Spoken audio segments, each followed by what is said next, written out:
tardes, yo soy estudiante de la Universidad Católica de la Facultad de Psicología. Nuestro trabajo es de psicología educativa. Entonces, dentro de esa carrera tenemos una materia que es sexualidad, por lo que para tercer pasión nos enviaron un proyecto acerca del abuso sexual infantil. Entonces, unas preguntas para la... Okay. Ya. ¿Cómo se define el abuso sexual infantil? El abuso sexual es un momento en la vida de una niña o de un niño en el que es invadido por un adulto, generalmente un hombre, también puede haber mujeres, pero mayoritariamente son hombres, que tocan el cuerpo de los niños, usando del poder, porque son grandes, porque son sus padres, sus abuelos, los profesores, o es el cura, o es el pastor. El abuso sexual infantil implica una relación de poder en donde el que abusa aprovecha de eso y el niño o la niña no tiene capacidad de reaccionar y son tocados o son violados.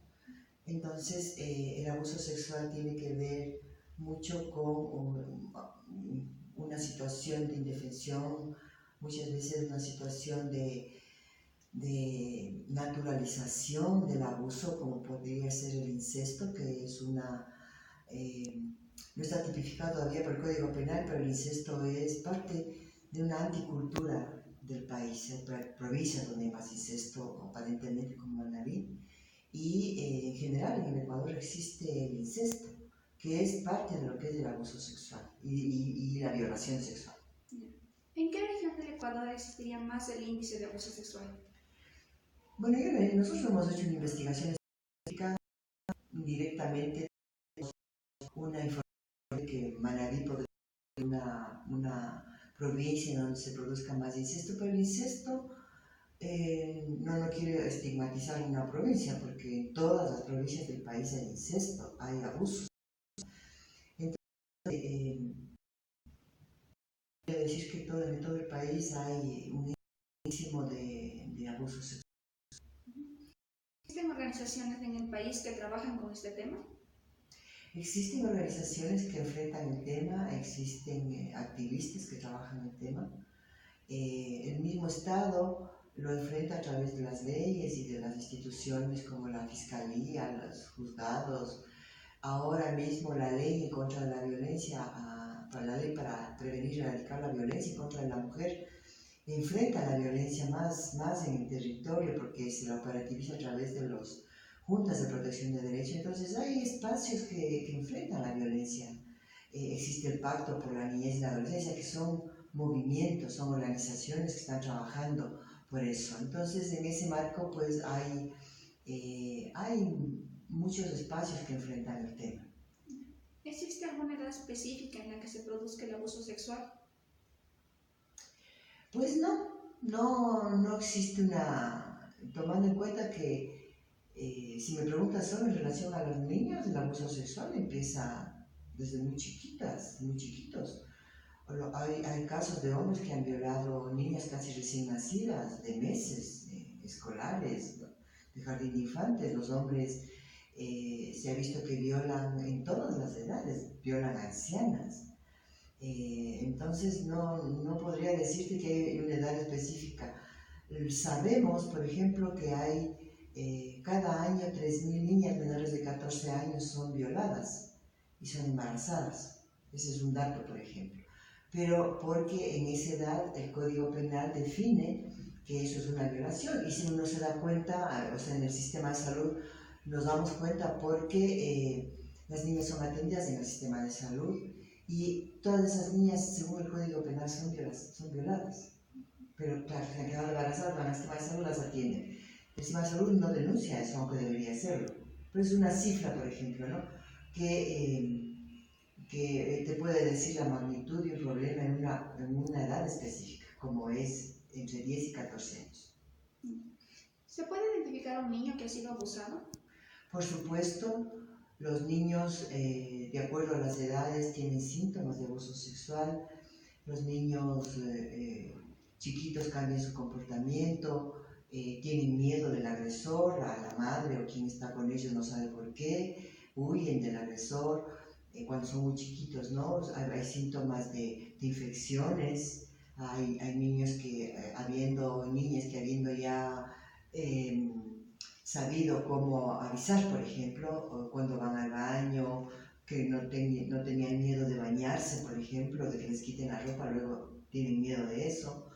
Quienes están al lado, las madres generalmente se dan cuenta que algo malo está pasando porque tienen sus genitales inflamados, el ano inflamado, se niegan a hacer la deposición, por ejemplo, o ven en la ropa interior, ven secreción, sangre, dolor, los niños se vuelven agresivos, o sea, de manera general estoy diciendo, no niños chiquitos o niños escolares, o sea, los niños cambian, las niñas cambian su comportamiento, por supuesto que sí, son signos, ¿no?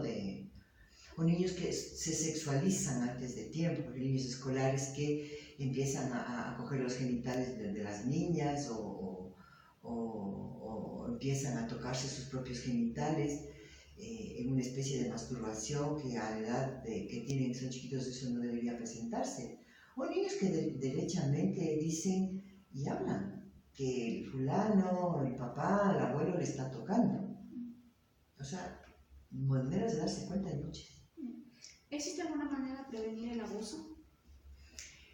Bueno, es complicado, hay maneras de prevenir el abuso, primero entendiendo y aceptando que existe el abuso sexual y que se da básicamente en el entorno más cercano de la víctima, que es la familia, la comunidad, la escuela, la iglesia, las iglesias. El abuso sexual está cerca, muy cerca. Entonces, una de las cosas que las personas, las madres, deben tener en cuenta es que no es que a mi hijo no le va a pasar. O sea, jamás hay que decir eso. Hay que estar pendientes, no dejar a los hijos solos con familiares que no se conocen bien.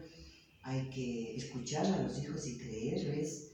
Hay que hablar con los hijos y enseñarles a que si se sienten mal con una caricia, con un beso, con alguien, con algo que les pasó, tienen que avisar, que se les va a creer.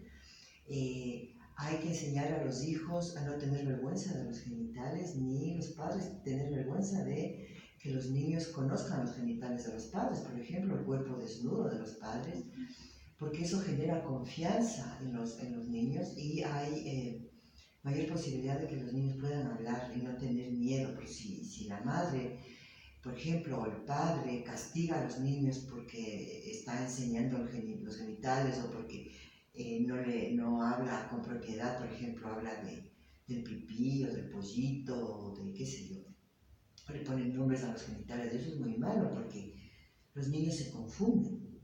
Entonces la mejor prevención es hablar con la verdad, no tener vergüenza. Si se tiene dificultades en enfrentar el tema de la sexualidad hay que pedir ayuda, hay que aprender a no tener vergüenza, porque esa puede ser la salvación de los niños que tienen confianza en los adultos y que saben que los adultos los van a proteger. Si se encuentran con adultos que los están violentando, pues no van a tener vergüenza de hablar y de avisar lo que les está pasando. Lo otro es la educación sexual como una medida mucho más desde las sociedades de la educación sexual que no existe por ahora en el país porque no se da, es algo que es atacado y es obstaculizado fundamentalmente por la Iglesia Católica y la Iglesia Evangélica se oponen a que se dé educación sexual en los colegios. Y lo peor de todo es que plantean una cuestión que es absolutamente ridícula y violatoria de los derechos y además que es mentirosa, que hablan de que hablar de educación sexual en las escuelas, por ejemplo, es enseñar a los niños a ser homosexuales. Eso es una mentira, la Iglesia miente cuando dice eso. La educación sexual es un concepto, es una propuesta pedagógica de acuerdo a las edades, en donde, de acuerdo a la edad y a la maduración de cada niño o niña, se enseña a los niños lo que tienen que saber a esa edad. Y una cuestión fundamental es que se enseña a prevenir el abuso sexual. Y también se enseña a que sean amigos de su cuerpo, porque es importante que ni las niñas ni los niños, sobre todo las niñas, no tengan miedo de su cuerpo, o sea, no sean castigadas por eso. Si la educación sexual es la mejor herramienta para prevenir la violencia sexual y el abuso sexual. Cuando ya se detecta el abuso en un niño, ¿cómo se trabaja con los padres? Hay metodologías, ¿no?, para enfrentar esto. El abuso sexual en una familia puede ser devastadora, destructiva. Muchas veces la familia no acepta que hay abuso sexual, se niega. Muchas veces los padres están violando a las niñas, las embarazan, y cuando la madre ve el embarazo se da cuenta que algunos de los síntomas y de los signos raros que veía en la niña se debían a eso. Entonces, en ese sentido, pues hay metodologías, ¿no?, para trabajar por separado, en conjunto, para trabajar con los niños y las niñas, y sobre todo trabajar desde el punto de vista de la reparación integral y de la no impunidad, porque quien abusa sexualmente de un niño y de una niña tiene que ir preso. No importa si es el papá o si es el abuelo, es un delito. ¿Cómo trabaja la institución con esto del abuso sexual? Bueno, nosotras somos médicas, damos información en los talleres que hacemos con las organizaciones de mujeres, pero sobre todo hacemos un trabajo de empoderamiento de las mujeres en las herramientas jurídicas que tienen, como es la ley para la prevención y erradicación de la violencia, los marcos jurídicos que indican a las mujeres, por ejemplo, que el aborto es legal en 2 causales, que el aborto no es ilegal en el país, que es legal en 2 causales. Y una de las causales es por violación a una mujer con discapacidad mental. Ahora estamos luchando para que sea legal en todas las mujeres y las niñas, porque es discriminatorio que solo las mujeres con discapacidad puedan decidir interrumpir un embarazo. Pero en general, a través de trabajar desde el enfoque de género, desde el enfoque de derechos, desde un enfoque feminista, nosotros enseñamos, por ejemplo, reconocer los signos, enseñamos lo que es la violencia contra la mujer, lo que es la violencia, el abuso sexual y las respuestas que hay. ¿Cómo se puede ayudar a la gente a sensibilizar este tema? Bueno, se hace muy poco en realidad. Nosotros somos una organización pequeña, pero trabajamos lo que podemos en las provincias sobre todo. La academia es un espacio importantísimo para difundir nuevas maneras, nuevas formas de abordar esa problemática. La academia, la universidad tiene la obligación de no convertir la sexualidad en un tabú, no castigar la sexualidad en las mujeres sobre todo, y enfrentar con todo el conocimiento técnico que existe la preparación a quienes estudian psicología, medicina, trabajo social, antropología. Y en todas las carreras debe haber una cátedra de educación sexual, por ejemplo, en donde se debe enseñar esto. Yo diría, por ejemplo, un ingeniero que construye un puente en un lugar recóndito del país y que tiene que enfrentarse y trabajar con la comunidad, debería estar capacitado para, por ejemplo, darse cuenta de una realidad de abuso sexual. O sea, porque los seres humanos vivimos en sociedad, vivimos en comunidad. O sea, todos debemos estar preparados. Entonces, todas las carreras deberían tener esa cátedra, digamos, ese enfoque. ¿Hay situaciones o lugares específicos a donde se pueda acudir en caso del abuso sexual? Bueno, hay el Ministerio de Salud, es un espacio concreto en donde se debe pedir ayuda para, primeramente, hacer un diagnóstico integral de esa niña, ese niño, esa adolescente, esa mujer que ha sido violada, porque un abuso sexual puede generar una infección de transmisión sexual, puede generar un embarazo que no se quiere y que puede ser prevenido con anticoncepción de emergencia, por ejemplo. Entonces, en ese marco, enfrentar el abuso sexual es una prioridad desde la Administración de Justicia también. Denunciar el abuso sexual es una prioridad, es un mandato.